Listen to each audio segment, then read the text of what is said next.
Good morning. તો welcome to my mini vlog. આજે મને એવું થયું કે મારે પહેલાં જ્યુસ નથી પીવું, મારે આજે યોગ કરવાનું મન થયું. એટલે મેં ફેસ યોગ કરવાની હતી, જે મેં રૂટીનમાં જે કરું એ, અને મેં ફટાફટ મારી ફ્રેન્ડના ઘરથી લાવેલી હતી એલોવેરા, તે મેં લગાવી દીધું.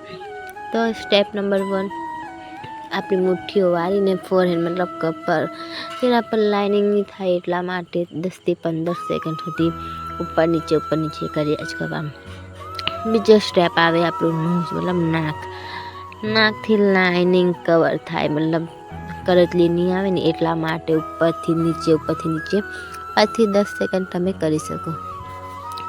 અને પછી સ્ટેપ નંબર 3, જે આપણા ચીક્સ મતલબ ગાલ નીચે નહીં આવે એટલા માટે 5 સેકન્ડ કાં તો તમે 10 સેકન્ડ તમે હોલ્ડ કરી શકો. બંને હાથની મુઠ્ઠીઓ વાળીને આવી રીતે હોલ્ડ કરો, પછી છોડી દેવો, પાહા હોલ્ડ કરો અને પાછા છોડી દો.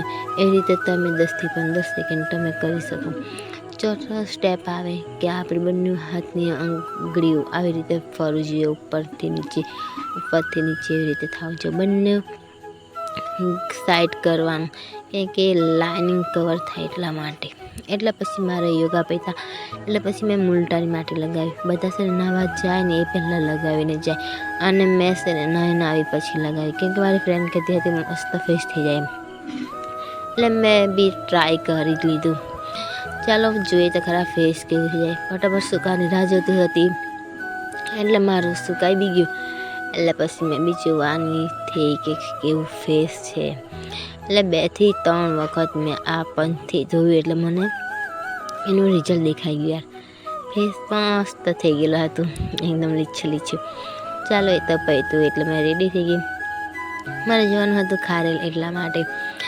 અને મેં આજે ચોટલી વાળેલી હતી, કેમ કે કાલે જ મેં હરમાં ઓઇલ કરેલું હતું એટલા માટે આજે મેં ચોટલી વાળી. તો મેં રેડી થઈ ગયેલી હતી. યાર કશે બી જાય તો ધનને તનની છોડાય, ધનને સાથે લઈ જાય આપણે. ધનનો સિવાય તો આપણી ગાડી ચાલે નહીં, એમ કે તો ચાલે. એટલે મેં ધનોને બહાર કાઢી, સાઈડ પર લગાવતી હતી. આજે મારાથી છે ને ધનનો ખેંચાતી નહીં હતી. આજે ધનનો વજન વધી ગયો ને એવું લાગતો હતો. કંઈ વાંધો નહીં, તે બી મેં જોરથી ખેંચી જ કાઢી ધનોને. યાર ફોન ભૂલી જતી હતી, એટલે મેં ફોન ફટાફટ લેવા આવી ગઈ. યાદ જ નહીં હતું કે ફોન ભૂલી. એ પછી મેં ફટાફટ ખાલી પચી ગઈ.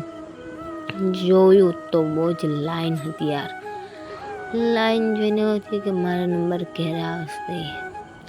કંઈ નહીં, વેટ કરી લઈએ. કેસ તમે કઢાવી દીધેલો હતો. કેસ મેં કઢાવી લીધા એટલે બહુ ચિંતા નહીં હતી, પણ યાર પાછું વેટ કરવા જ પડવાનું હતું. અને વેટ કરતી હતી તો જુઓ મારું કાનમાં મારી યરિંગ છે ને હરખું બેહતું નહીં હતું. યાર ખાસ તો કલાક મારા ટાઈમ પાસ રાતે થઈ ગયો, બેહતું એટલા માટે. અને આજે આ છોકરા છે ને દ્વારકા ગયેલા, તેની સ્ટોરી લગાવ્યા કરતા હતા. અને પછી આ જો આ લોકોએ મારું બ્લડ કાઢી લીધું. યાર એ લોકોને સારું બ્લડ બનાવતી ને તેવું લાગે. મારું બ્લડ એ લોકોએ કાઢી લીધું, કંઈ વાંધો નહીં, કાઢી લીધું તો ચાલો. એ તો એ લોકોનું પૈતું કામ. એટલે પાછું આજે વેઇટિંગમાં બેસી ગઈ. મારો બ્લડનો રિપોર્ટ આવવાનો હતો એટલા માટે. એટલામાં મને એક દાદાને દાદી દેખાઈ ગયા. જુઓ આ છે જીવનના સાથી, સાચા સંગાથી. દાદીથી નહીં ચલાતું હતું તો બી દાદાને લઈને આવી. પછી મારો રિપોર્ટ આવી ગયો.